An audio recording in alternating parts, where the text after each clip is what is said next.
atas waktunya. Saya mohon maaf karena suara saya kurang jelas dan saya sedang batuk. Jadi kadang-kadang saya mematikan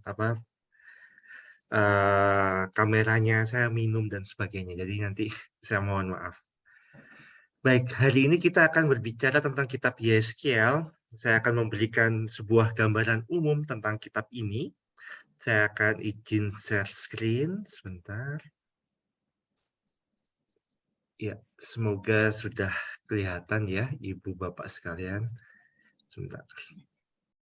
Ya, kitab Yeskel. Jadi saya akan berbicara tentang kitab Yeskel secara umum, sebuah pengantar umum. Kita mulai dari hal-hal sederhana yang umum mengenai kitab Yeskel. Kita mulai dari bab 1 ayat 1 sampai 3. Jadi di sini kita akan melihat konteksnya. Kita ketahui pada tahun ke-30 dalam bulan yang keempat, pada tanggal 5 bulan itu. Jadi ini sebuah keterangan yang sangat detail. Tahun ke-30, bulan yang keempat, tanggal 5 bulan itu. Ketika aku bersama-sama dengan para buangan, jadi kita tahu konteksnya, ini dalam pembuangan Ibu Bapak, berada di tepi sungai Kebar. Terbukalah langit dan aku melihat penglihatan-penglihatan tentang Allah. Jadi lihat, jadi konteksnya Yeskiel itu sedang dalam pembuangan, lalu di daerah ini di tepi sungai Kebar, lalu di sana dia melihat tentang penglihatan tentang Allah. Pada tanggal 5 bulan itu, yaitu tahun ke-5, sudah Raja Yoyakin dibuang. Jadi ini tahun yang sama, tahun ke-5 sesudah Raja Yoyakin dibuang. Datanglah firman Tuhan kepada Imam Yeskiel anak Buzi di negeri orang Kasdim di tepi sungai Kebar. Dan di sana kekuasaan Tuhan meliputi dia. Jadi konteksnya kita jelas bahwa Yeskiel ini berada dalam pembuangan bersama dengan orang-orang lainnya, orang-orang Israel lainnya dalam pembuangan, dan dia menemukan penglihatan-penglihatan mengenai Allah di sana, di tempat pembuangan. Ini bukan di Yerusalem, bukan di Israel, tapi betul-betul di tempat pembuangan. Nah, arti namanya. Kalau kita baca, ini kalau dalam bahasa Ibrani itu bacanya dari kanan ke kiri, Yeskel, gitu ya. Yeskel, gitu bacanya, terdiri dari dua akar kata. Hasak, itu kata kerja menguatkan atau kata bendanya kuat, dan El Allah. Jadi punya makna Allah yang menguatkan atau Allah yang meneguhkan. Atau kalau mau dipakai sebagai kata sifat, hasaknya itu menjadi Allah itu kuat. Jadi arti kata Yeskiel itu ingin menunjukkan Allah yang kuat, Allah yang menguatkan, Allah yang meneguhkan. Jadi kita bisa tahu di sana Yeskiel ini ingin menunjukkan kekuatan Allah. Allah yang selalu menemani juga menguatkan, meneguhkan umatnya yang berada dalam pembuangan.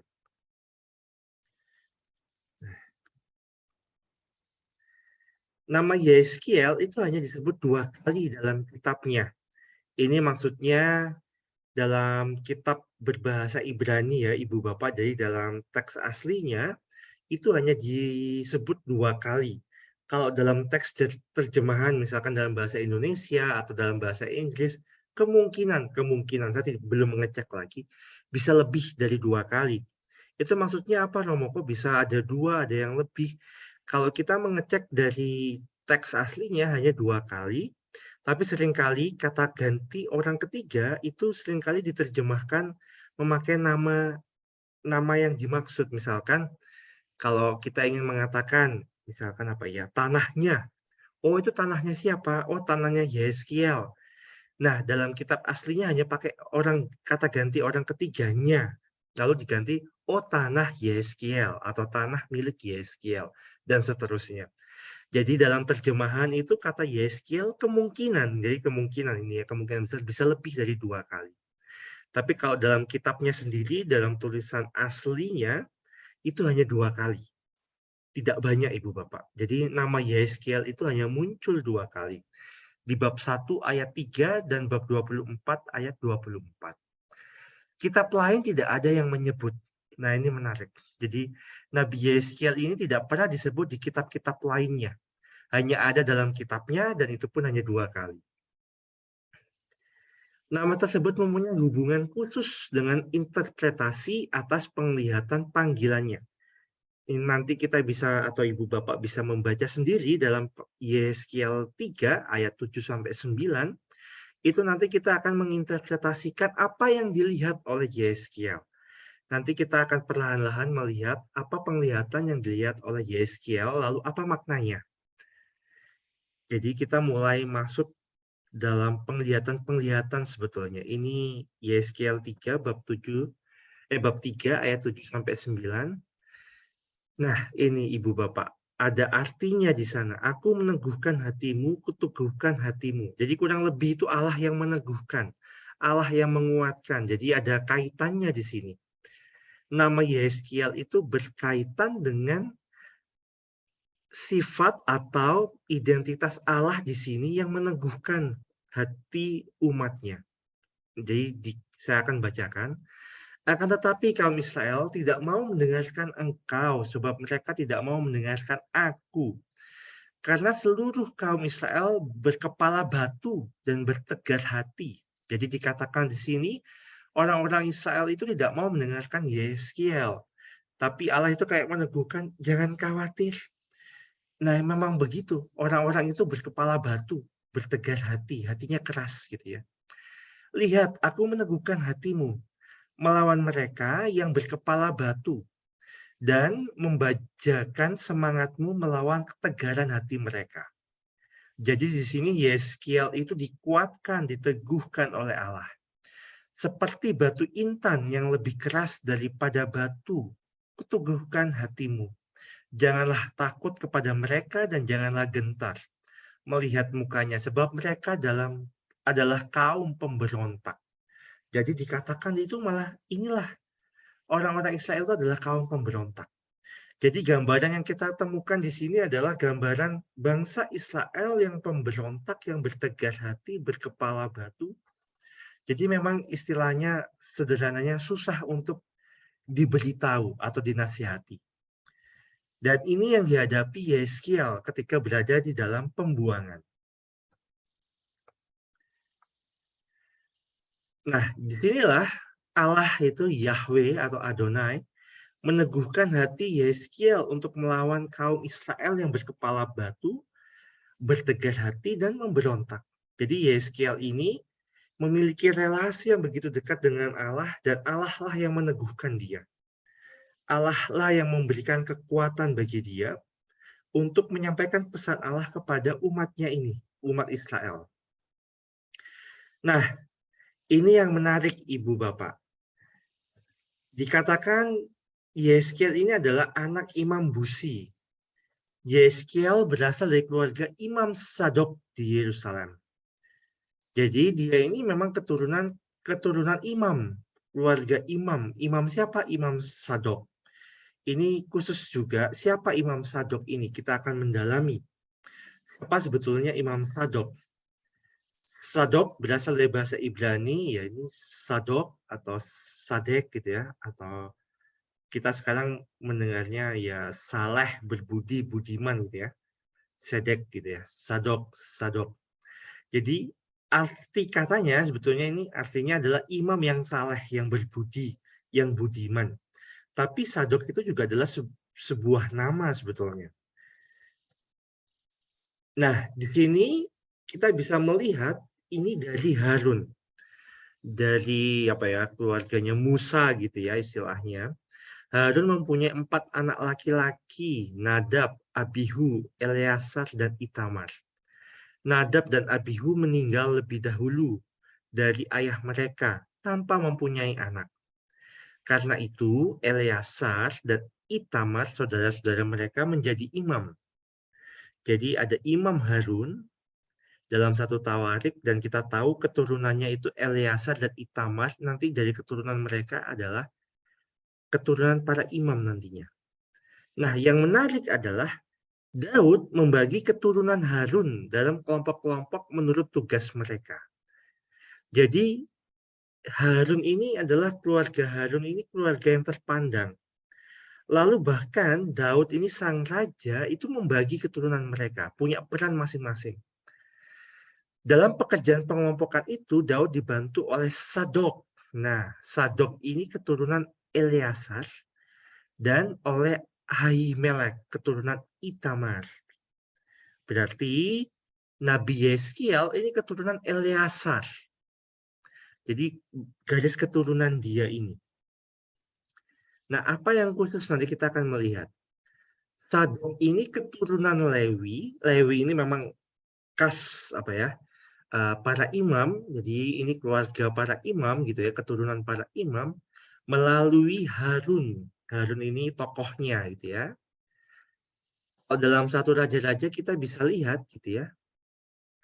Imam Sadok telah membawa tabung tanduk berisi minyak dari dalam kemah, lalu diurapinya Salomo. Jadi tidak sembarangan ibu bapak, Imam Sadok ini bukan imam sembarangan, karena Imam Sadok ini yang mengurapi Salomo, raja besar itu. Jadi hidup Raja Salomo, dan terkenal Salomo ini adalah raja yang bijaksana. Bahkan ada kitabnya, Kebijaksanaan Salomo. Jadi Imam Sadok ini bukan imam sembarangan, itu ingin menggambarkan seperti itu. Karena dialah yang mengurapi Salomo. Jadi ketika dikatakan Yeskiel ini keturunan Imam Sadok, jadi ini bukan orang sembarangan Yeskiel ini. Keturunan imam pun imam yang khusus gitu ya, maksudnya yang punya sejarah besar dalam bangsa Israel, yang mengurapi bangsa besar atau raja besar, yaitu Raja Salomo. Bertugas sebagai imam pada zaman Daud, wah nggak sembarangan, lalu mengurapi Salomo sebagai pengganti Daud. Jadi ini ingin menunjukkan dalam kisah itu atau dalam kitab Yeskiel, kita tahu bahwa Yeskiel keturunan Imam Sadok. Orang-orang pada saat itu tidak perlu dijelaskan seperti ini, mereka sudah paham, oh itu keturunan orang terkenal gitu ya. Keturunan imam pada zaman Daud dan yang mengurapi Salomo gitu ya.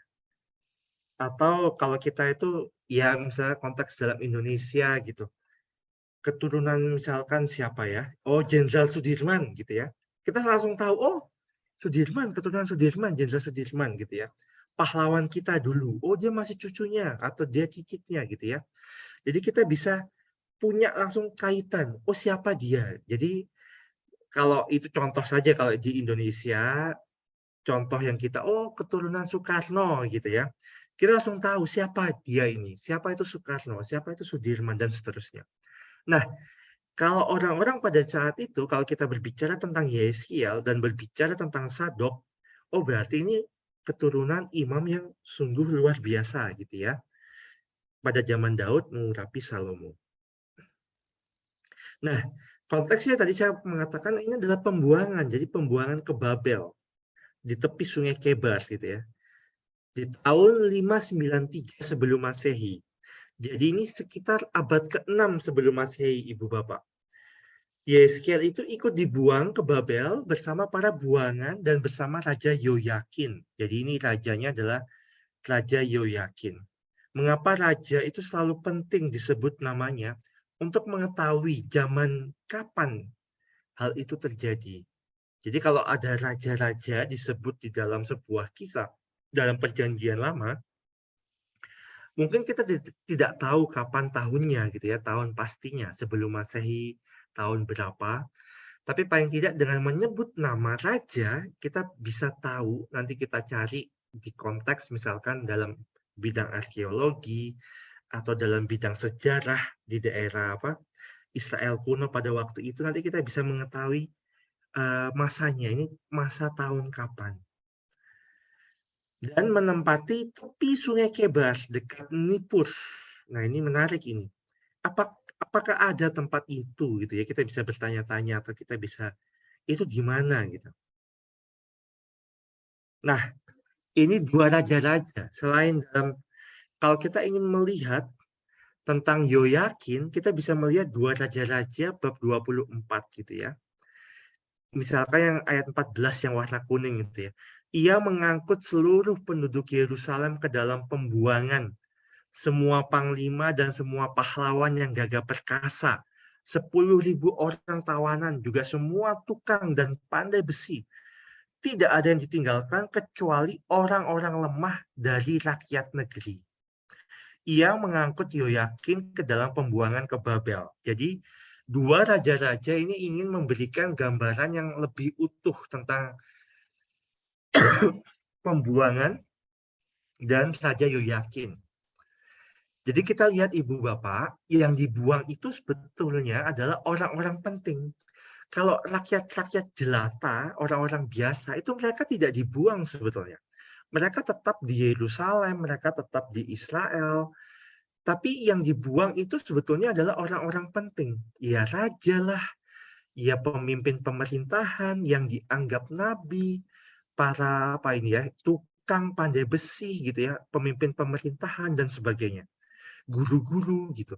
Jadi pembuangan itu bukan semua dibuang. Jadi kalau kita mendengar kisah tentang pembuangan kan bayangan kita, oh semua Israel itu orang Israel dibuang ke Babel atau Babilonia. Tapi sebetulnya tidak.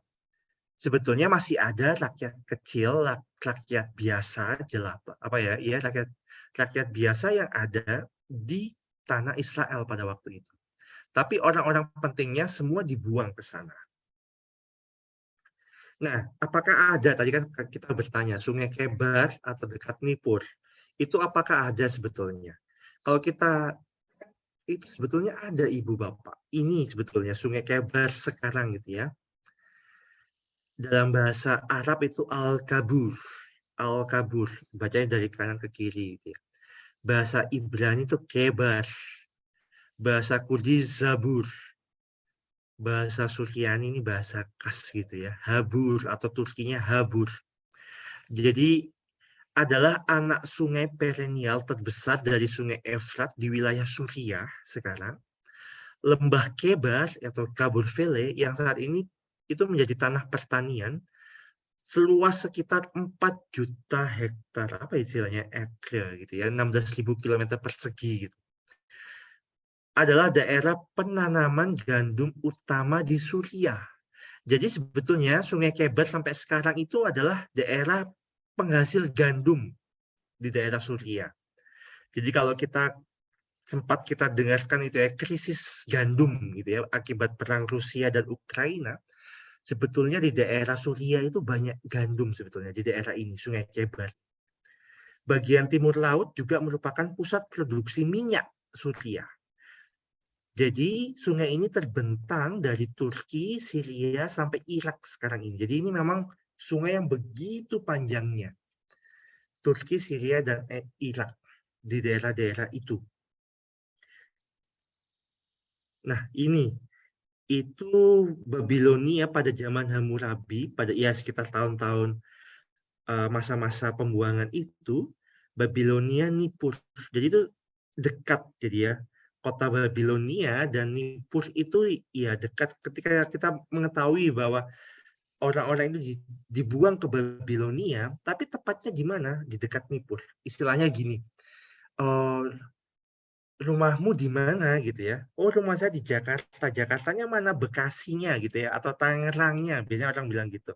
Yo, maksudnya Jakarta tapi masih agak ke sana sedikit gitu ya, agak menjauh dari kotanya. Itu sama juga. Nippur itu memang ketika kita mengatakan Yeskiel dibuang ke Babilonia, apakah salah? Ya tidak sebetulnya. Tapi memang ada lebih tepatnya di daerah dekat Nippur. Agak lebih ke selatan sedikit gitu ya. Babylon atau Babel adalah sebuah kota penting di Mesopotamia kuno yang merupakan ibu kota dari kerajaan Kekaisaran Babilonia. Nah, dan peninggalannya kini ditemukan di Al-Hilah, daerah Irak, Ibu Bapak, sekarang. Jadi sekitar 80 km selatan Baghdad. Jadi itu memang ada sekarang, sampai sekarang di dekat daerah Irak.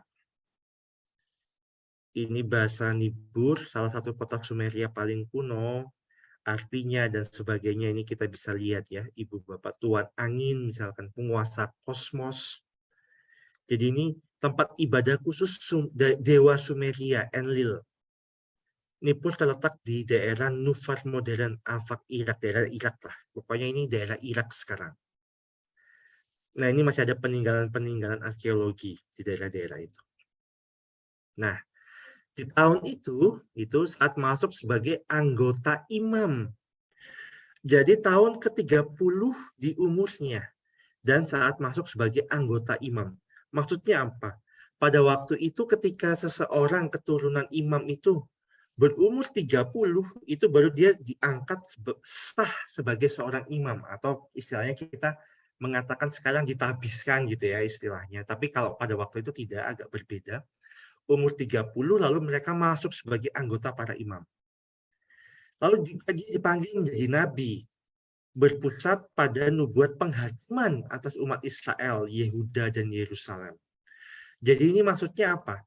Yeskiel itu dipanggil Allah untuk menghukum nubuat-nubuat penghakiman. Karena bangsa ini bangsa yang tidak mau mendengar Allah, gitu ya. Ini salah satu peninggalan apa ya? Ini seperti lukisan gitu ya, tapi timbul gitu dipahat. Ini tentang jatuhnya Yerusalem tahun 586. Nah, lalu nanti kita bisa tahu nubuatnya itu terakhir untuk umat Israel sekitar tahun 573-572. Di umur 50 tahun. Jadi kita bisa tahu persis ibu bapak. Seorang imam itu pada waktu itu mulai berkarya umur 30, umur 50 dia pensiun. Begitu juga Yeskiel. Yeskiel mempunyai istri, mempunyai rumah juga.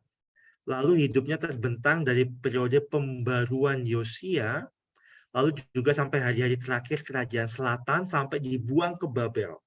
Jadi Yeskiel ini mengalami kejayaan zaman Yosia, tapi juga ketika zaman kejatuhan dibuang ke Babel, Yeskiel juga mengalami. Nah, nanti diarahkan kepada Raja Ahaz, Yoyakim, dan Sedekia. Jadi nubuat-nubuatnya juga tidak hanya untuk rakyat biasa gitu ya, tapi juga dinubuatkan kepada raja. Lalu struktur kitabnya bagaimana? Kita akan melihat Ibu Bapak. Sebagian besar bernada negatif, kritik, ancaman terhadap Yehuda dan Yerusalem. Tapi itu sebelum jatuhnya. Lalu juga ada nubuat melawan bangsa-bangsa. Tapi nanti yang bagian ketiga, Ibu Bapak, Yeskiel 33 sampai 48, itu bernada positif. Jadi yang awal itu bernada negatif, lalu yang kedua nubuat melawan bangsa-bangsa, lalu yang ketiga nanti nubuat Yeskiel juga agak sebagian besar bernada lebih positif. Nah, dari bagian ketiga tadi, Ibu Bapak, kita lihat ini ya, Yeskiel 33 sampai 48, bagian ketiga dari kitabnya, itu ada perkembangan tema tentang pembaruan umat, tentang kehancuran definitif atas semua kekuatan musuh, membicarakan rencana pembaruan institusi penyelamatan, bait Allah di kota Yerusalem, tanah, dan sebagainya. Jadi di bagian ketiga, Yeskiel itu nubuatnya sudah berbicara tentang masa depan. Nanti kalau kita kembali lagi ke Yerusalem, kita akan membangun bait Allah, kita akan mendapatkan tanah terjanji, dan seterusnya. Jadi nubuat-nubuat yang sangat positif, walaupun mereka masih tetap berada di dalam pembuangan. Hubungan bagian yang pertama dan bagian ketiga itu ingin menjawab sebetulnya. Bagian pertama yang begitu negatif, lalu di akhir nubuatnya jangan khawatir. Kita harus tetap memiliki pengharapan pada Allah bahwa yang positif itu pun akan hadir dalam hidup kita. Itu yang disampaikan Yeskiel. Ya, kalau dalam konteks kita misalkan pandemi ini ya, kapan ini akan berakhir gitu. Kalau ada Yeskiel saat ini, dia mungkin akan mengatakan, ya betul, sekarang kita masih pandemi. Tapi suatu saat nanti kita akan lepas, akan bebas dari pandemi ini. Kita sudah mulai merasakannya sedikit demi sedikit. Walaupun COVID masih ada, tapi kita sudah merasa, oh sudah seperti biasa saja. Walaupun tetap harus hati-hati gitu ya. Jadi ini sebuah pandangan yang positif bagi Yeskiel di bagian akhir. Yang bagian pertama itu berfokus pada motif gunung gitu ya.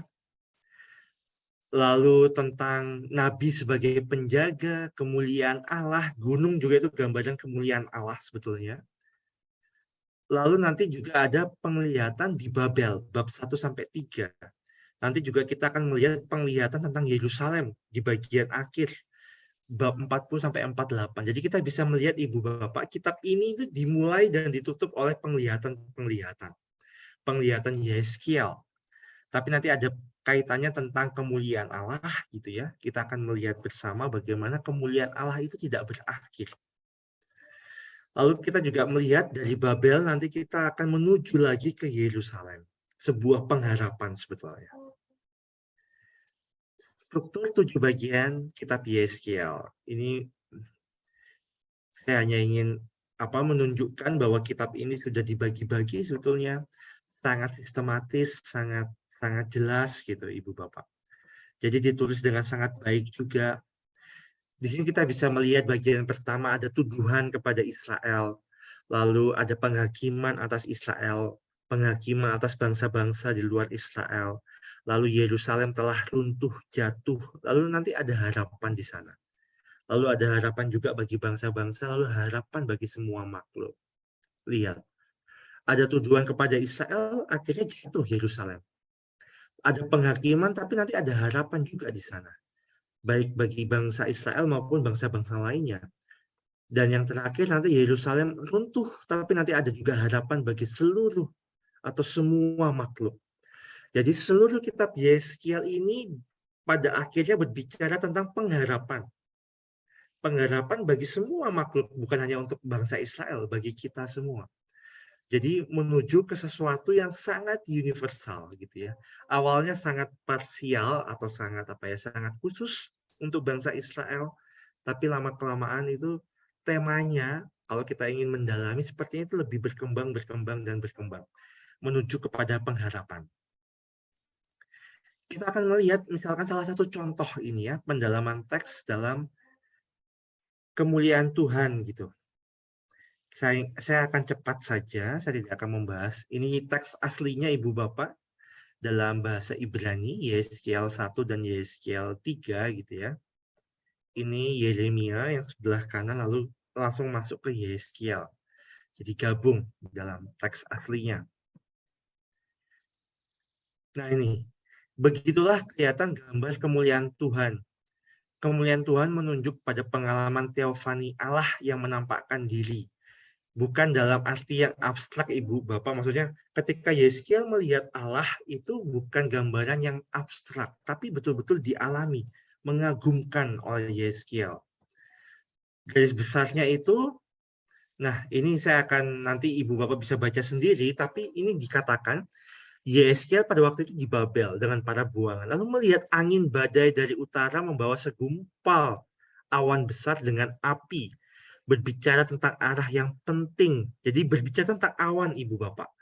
Lalu berbicara tentang Tentang api. Melihat 4 tokoh mistis menyerupai manusia binatang gitu ya. Berada di atas tahta yang bergerak dengan sebuah roda seperti kereta perang. Di atas kepala keempat makhluk ada yang menyerupai cakrawala dan sebagainya. Ini gambaran yang sangat aneh sebetulnya. Ini maksudnya apa?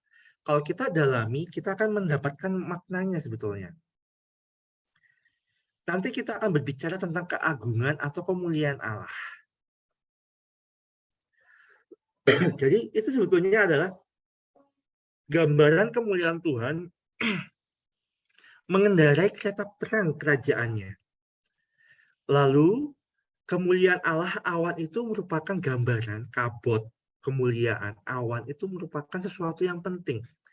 Perwujudan fisik dari kebesaran Allah yang datang secara pribadi kepada Yeskiel.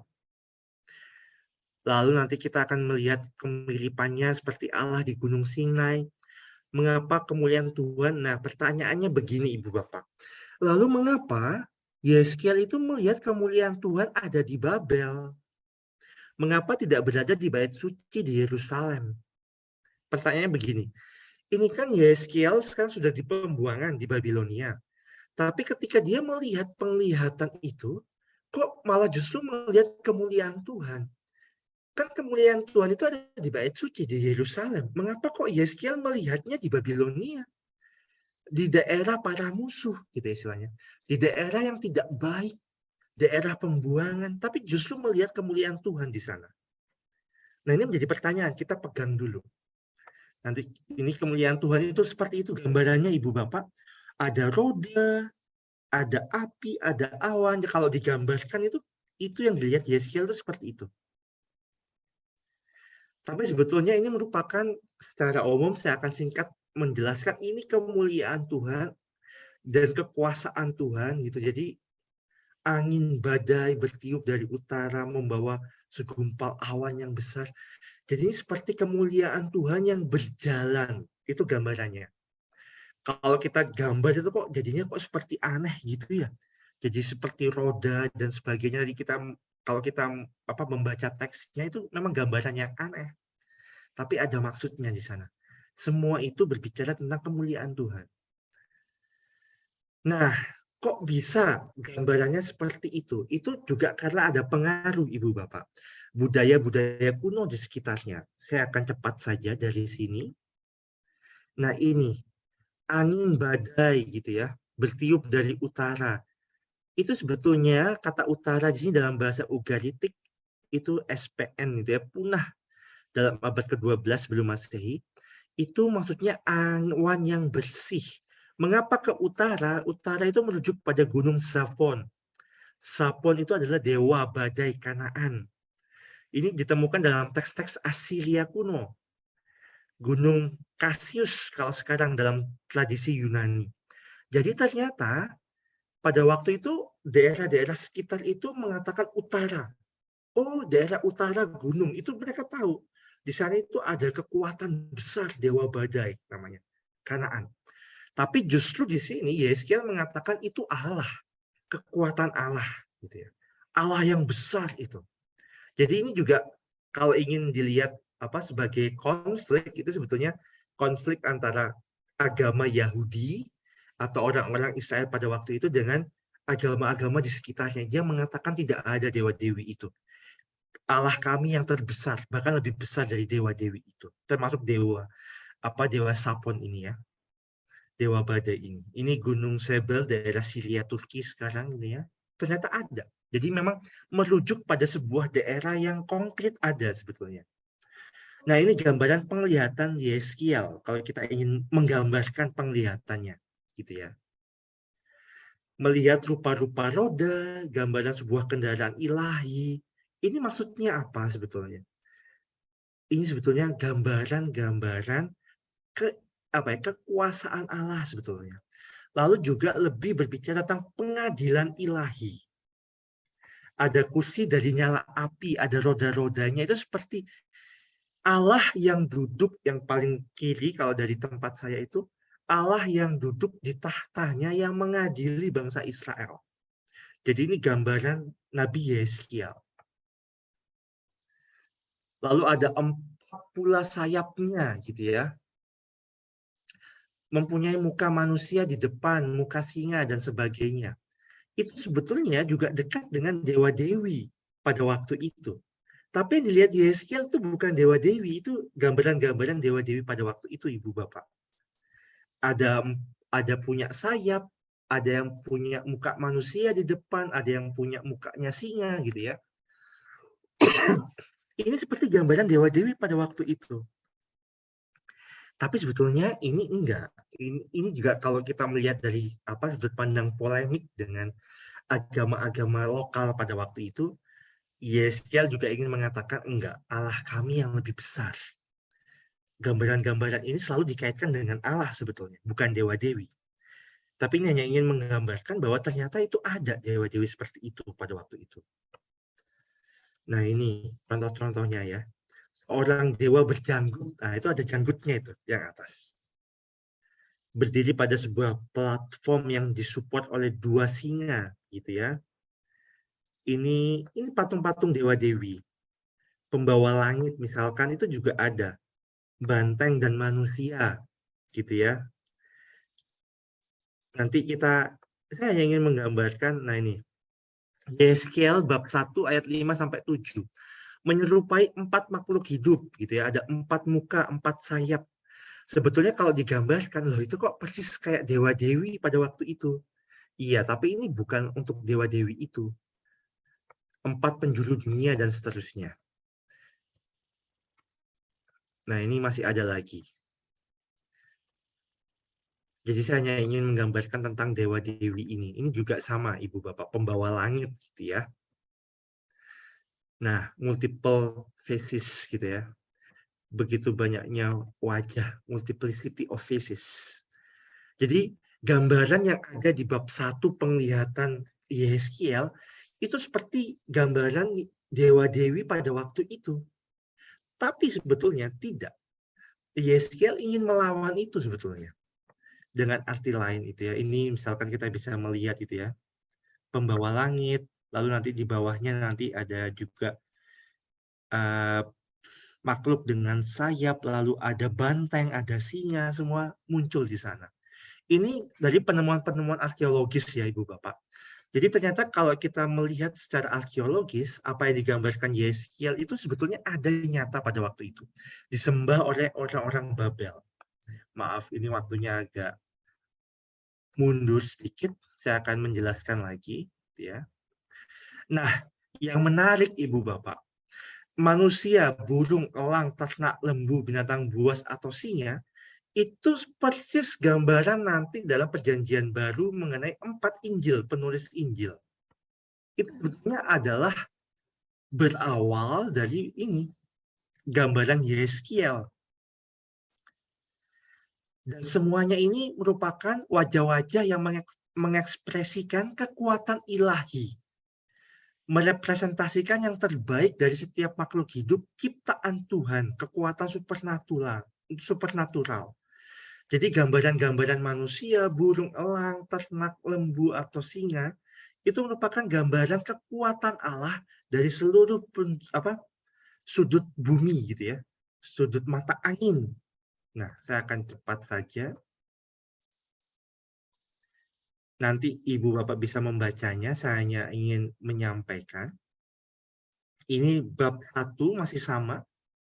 Dikelilingi sinar, busur pelangi. Jadi semuanya ini gambaran-gambaran penglihatan Yeskiel. Gitu ya. Ternyata ada busur pelangi itu. Dewa bersayap Asyur abad ke-9 sebelum Masehi. Jadi saya sampai di sini saya akan menyimpulkan dulu Ibu Bapak bahwa penglihatan Yeskiel di bab pertama tentang kemuliaan Allah itu kalau digambarkan, kalau mau dilukis, kok seperti para dewa-dewi yang ditemukan di dalam penemuan-penemuan arkeologi, memang betul, persis sekali seperti dewa-dewi. Tapi yang digambarkan itu bukan lagi dewa-dewi itu, tapi ini adalah semuanya merujuk pada Allah, kemuliaan Allah, gitu ya. Nah, ini yang menjadi pokok poin penting. Kita tidak akan masuk ke detail-detail tadi, tapi kita sampai kepada kesimpulan apa yang sebetulnya dilihat oleh Yeskiel itu adalah kekuatan Allah yang menguasai seluruh penjuru dunia, 4 mata angin, 4 sudut mata angin. Lalu juga apa artinya? Allah tidak diam saja, melainkan bertindak atas manusia. Maksudnya apa? Allah itu ikut terlibat dalam penderitaan manusia, penderitaan umatnya sedang dalam pembuangan. Tapi juga Allah akan melakukan penghakiman atas umatnya. Angin badai. Kamu salah, ya memang salah. Allah akan menghukum, betul. Penghakiman itu berasal dari tahtanya di surga tadi. Ada gambaran rupa roda-roda dari utara, gunung, dan sebagainya. Itu semuanya gambaran mengenai bahwa Allah itu menghakimi dari surga. Dan ia penuh dengan kemuliaan bersama para hambanya yang tadi, yang mulia, 4 makhluk hidup itu tadi. Tadi nanti digambarkan sebagai gambaran 4 penulis Injil, nanti kalau dalam perjanjian baru. Jadi 4 penulis Injil itu ya, manusia, lembu, singa, dan juga elang gitu ya. Itu semuanya adalah gambaran dari Yeskiel. Lalu apa pesannya? Ini yang terpenting, saya akan mengakhiri di sini. Pesan penglihatan Yeskiel itu ingin menunjukkan kehadiran Allah itu ini. Tidak terbatas pada baitnya di Yerusalem. Baitnya mungkin sudah hancur. Tapi kehadiran itu selalu bergerak. mengikuti umatnya, mengikuti kita. Jadi konsekuensinya apa? Kejadian penghancuran bait Allah di Yerusalem bukan akhir dari kehadiran Allah. Maksudnya apa? Kita seringkali menggambarkan bahwa di bait Allah itu orang-orang pada waktu itu hancur bait Allah, Allah hilang. Allah nggak ada lagi gitu. Orang kebingungan. Ketika mereka dibuang ke Babilonia, mereka juga bingung. Kami nggak punya bait Allah, kami nggak punya tempat beribadah. Berarti Allah tidak ada. Allah pergi. Tapi ternyata tidak. Gitu ya, Ibu Bapak. Allah tetap ada. Kemuliaan tetap ada, bahkan di tempat pembuangan sekalipun gitu ya. Penglihatan kemuliaan Tuhan ini menjadi teks dasar untuk semua arus mistisisme keyahudian gitu ya. Simbol-simbol yang dipakai dalam Yeskiel ini nanti menjadi apa ya? Simbol-simbol yang seringkali dipakai oleh kelompok-kelompok mistik gitu ya. Mistik Yahudi gitu istilahnya. Nah, nanti dalam Kristianitas ini penglihatan ini akan kita temukan dalam kitab Wahyu misalkan. 4 makhluk hidup diceritakan dalam Wahyu bab 4. Nanti punya efek juga ke sana sampai perjanjian baru. Nah, ini tentang Yeskiel, penglihatannya nanti juga sangat mirip juga digunakan di Wahyu. Ini sekitar abad kedua, abad ketiga, ini penglihatan Yeskiel dipakai untuk menggambarkan para pengarang Injil, Ibu Bapak. Matius itu manusia, Markus itu singa, Lukas itu lembu. Jadi sekitar abad kedua, abad ketiga Masehi. Lalu Yohanes itu elang atau Raja Wali. Sebetulnya gambaran ini adalah gambaran yang dilihat di Yeskiel gitu dalam kitabnya. Matius manusia, Markus singa, Lukas lembu, Yohanes elang atau Raja Wali. Ini juga kita lihat dari penjelasan Santo Irenaeus juga sama, kurang lebih itu yang dijelaskan gitu ya. Apa maksudnya Matius dengan manusia? Karena Injilnya mulai dari silsilah. Kalau Markus dengan singa, karena dimulai dengan pembaptis, Yohanes Pembaptis yang mengaum di padang gurun. Mengapa dengan lembu? Karena ada gambaran tentang korban bakaran di bait Allah, gitu ya, Lukas. Lalu anak yang hilang. Kalau Yohanes tentang apa? Inkarnasi putra sabda menjadi manusia. Yohanes itu seperti elang, Raja Wali yang terbang tinggi dan seterusnya. Jadi dalam abad kedua, abad ketiga itu mulai dipakai oleh para pemikir Bapak Gereja untuk menggambarkan tentang para penulis Injil di Perjanjian Baru. Itu dari saya akan stop di sini. Ibu Bapak, saya kembalikan ke moderator. Maaf ini mundur terlalu lama, mundur 5 menit, 5 sampai 8 menit. Tapi saya ingin menjelaskan apa sebetulnya yang menjadi inti dari kitab Yeskiel secara umum, melihat bahwa Allah itu kehadirannya walaupun bait Allah sudah hancur, tapi dia tetap ada kemuliaannya di tengah-tengah bangsa Israel dan sekalipun di tengah-tengah daerah atau di daerah pembuangan di Babilonia. Baik, terima kasih.